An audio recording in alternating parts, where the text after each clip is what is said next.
Hey, how's it going?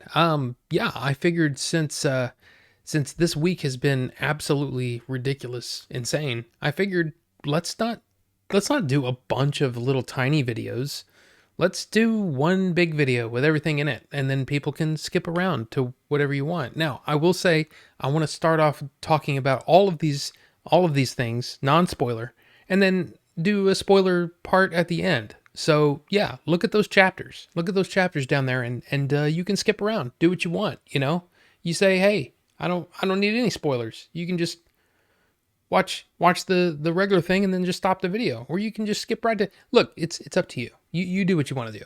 Now let's start off first by talking about Top Gun Maverick. I did see it, the opening day and all that sort of thing, and then like immediately the next day left for Retropalooza, so didn't get a chance to review it. But I will say, look, if you had gone to me at like 10 years old and asked me, what I wanted to be when I grew up, it was either Luke Skywalker or Maverick. I mean, that's really how it is. And for Top Gun Maverick, it's been 36 years since the original Top Gun came out. And I can't believe that it worked as well as it did. I mean, it's just a ridiculously good theatrical experience.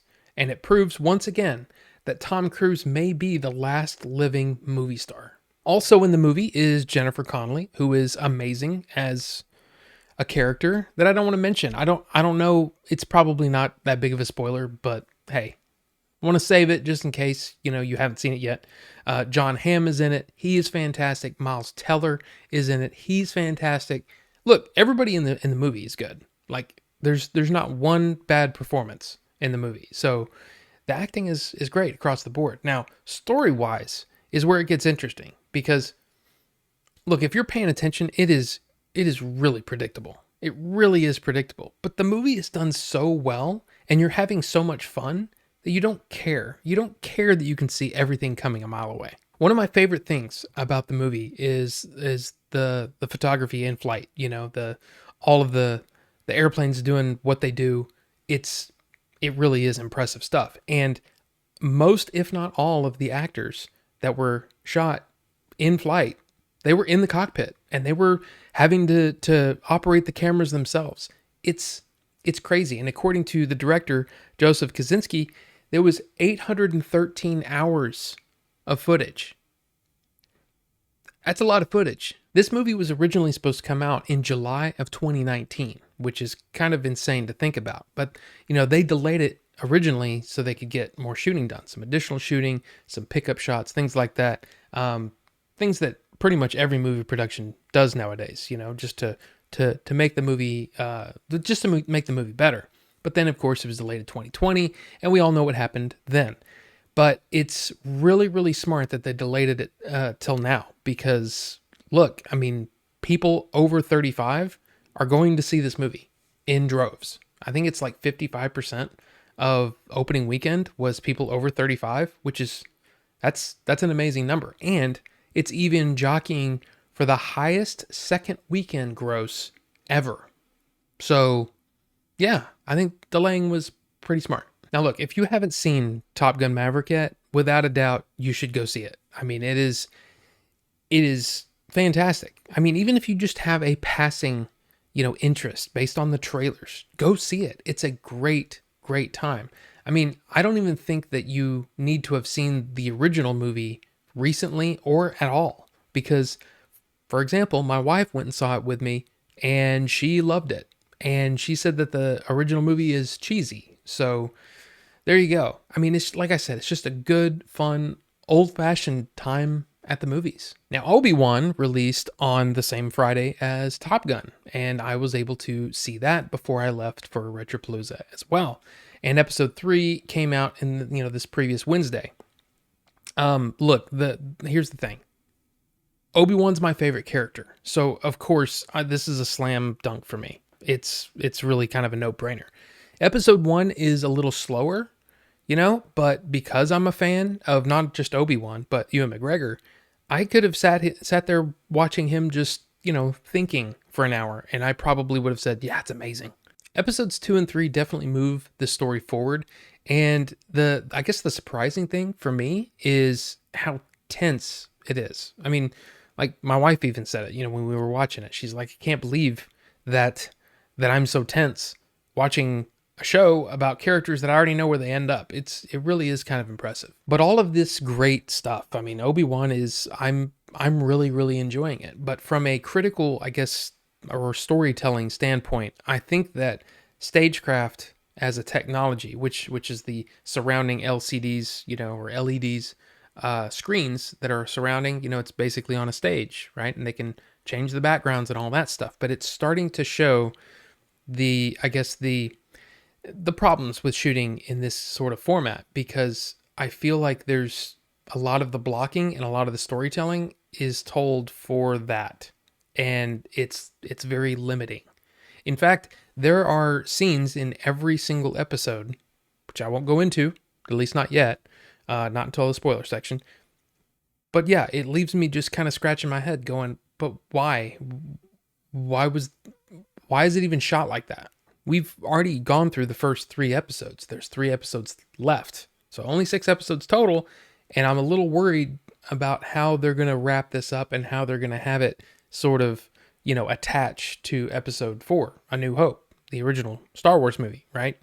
I'm a little worried about that. But overall, I'm still having a great time. And yeah, bring on Wednesday, because I'm ready for more. Stranger Things Season 4 Part 1. So it consists of 7 episodes, and they're over an hour each. And it picks up like 9 months after the events of Season 3. And look, keeping this spoiler free, there are multiple threads, multiple story threads being told simultaneously. And what's interesting is how well that works. This season definitely leans more into the horror aspect of what Stranger Things has to offer, which is not a bad thing. I've really, really enjoyed it so far. But there were a couple of moments where I was like, "Oh, okay, wow, you did that. Okay, cool." But what I think is interesting about the whole thing, though, is how each episode works and how it flows.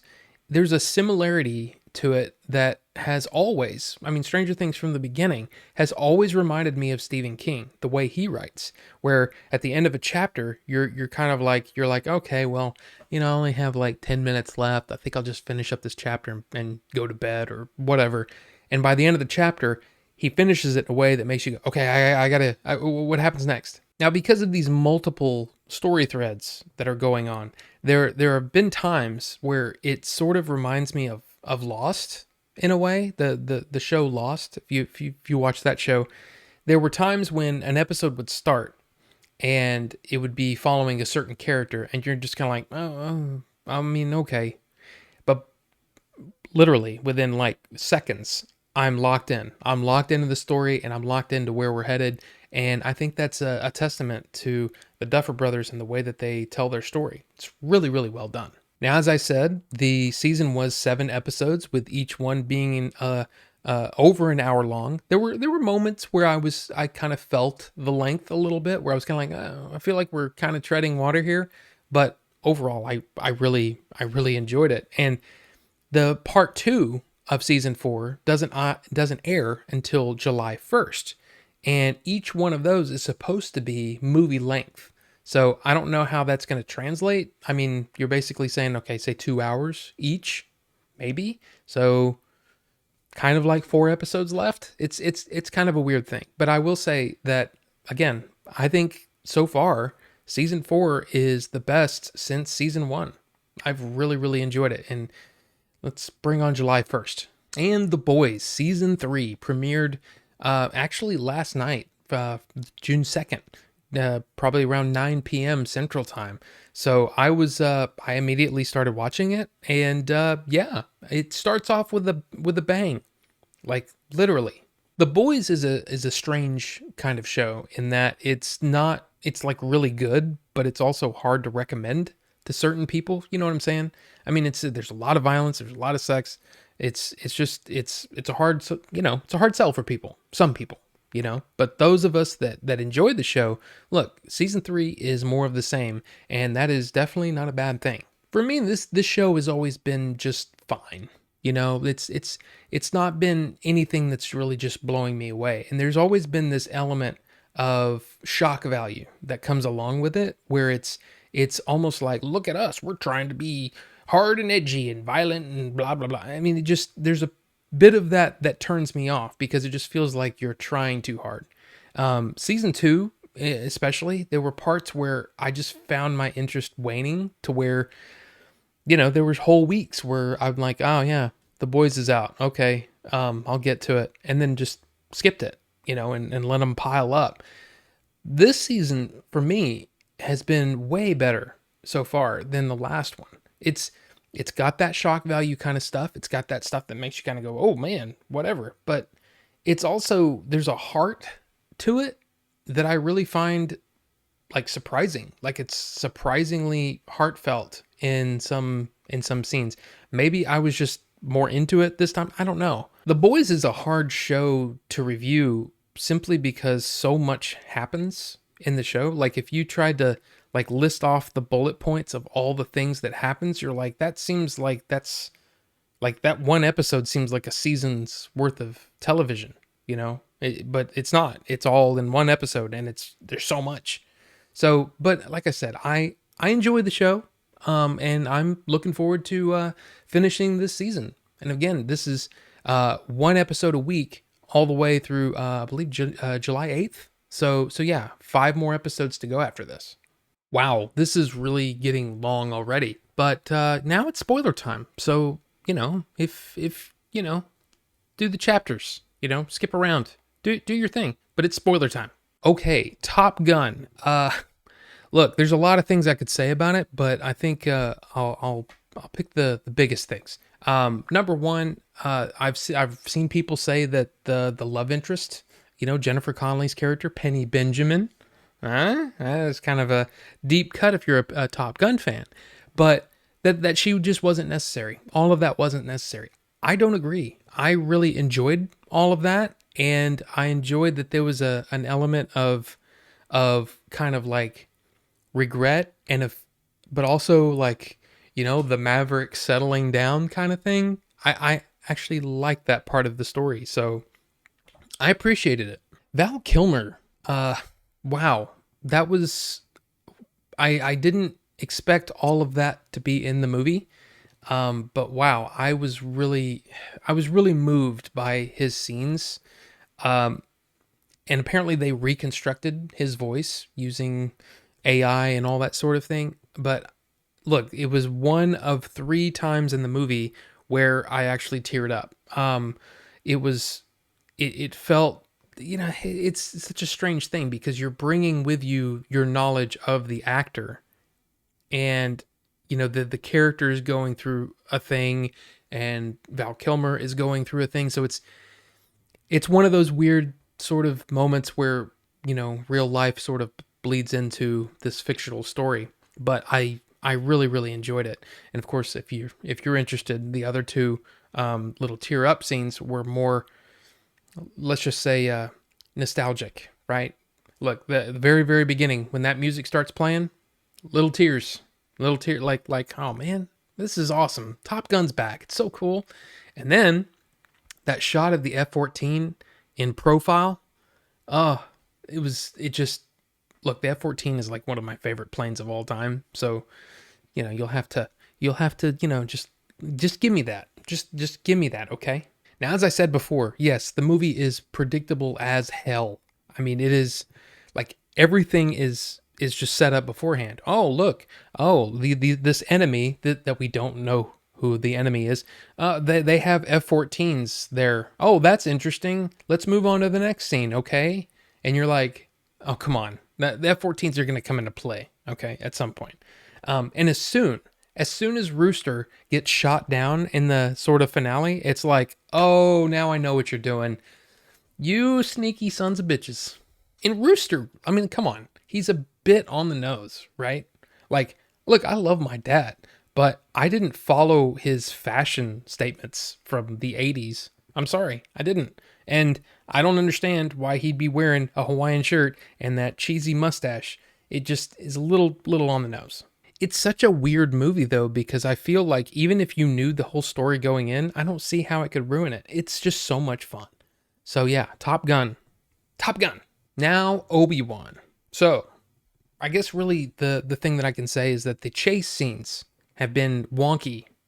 Okay? That they're just every episode has a chase scene or something that is just it's what?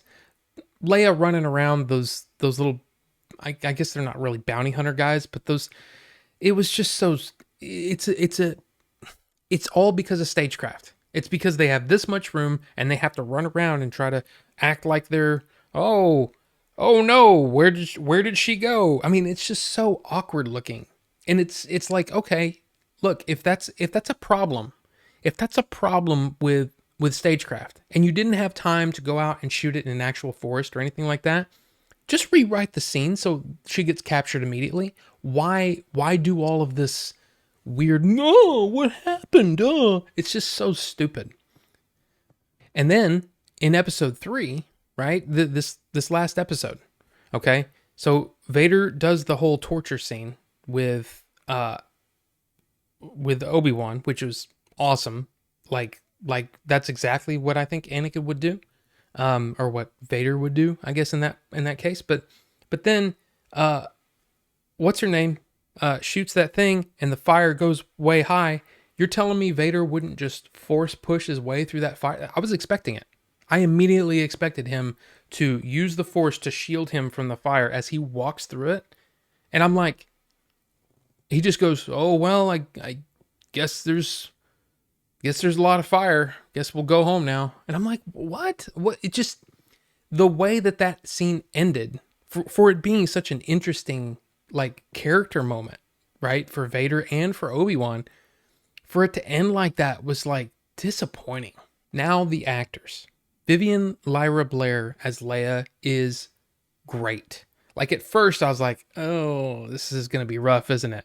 But no, she's adorable, but she's got that I guess that spunk that Leia has. You just look, she's awesome. Moses Ingram as Reva. A lot of people online have really kind of gone after her for this, which okay, this is another one of those situations where you're like, okay, you can say, "Oh, I don't like the character" or whatever, but going after an actor is never the right idea on Twitter. So if you're doing that, you need to just knock it off, right? It's not her fault. And you definitely shouldn't bring race into it ever. Like that's what is this? The 1920s? Anyway, doesn't matter. Moses I think is amazing. And I think part of that, granted, is because I've seen her work before. She was fantastic in The Queen's Gambit, like one of my favorite things about that show over on Netflix.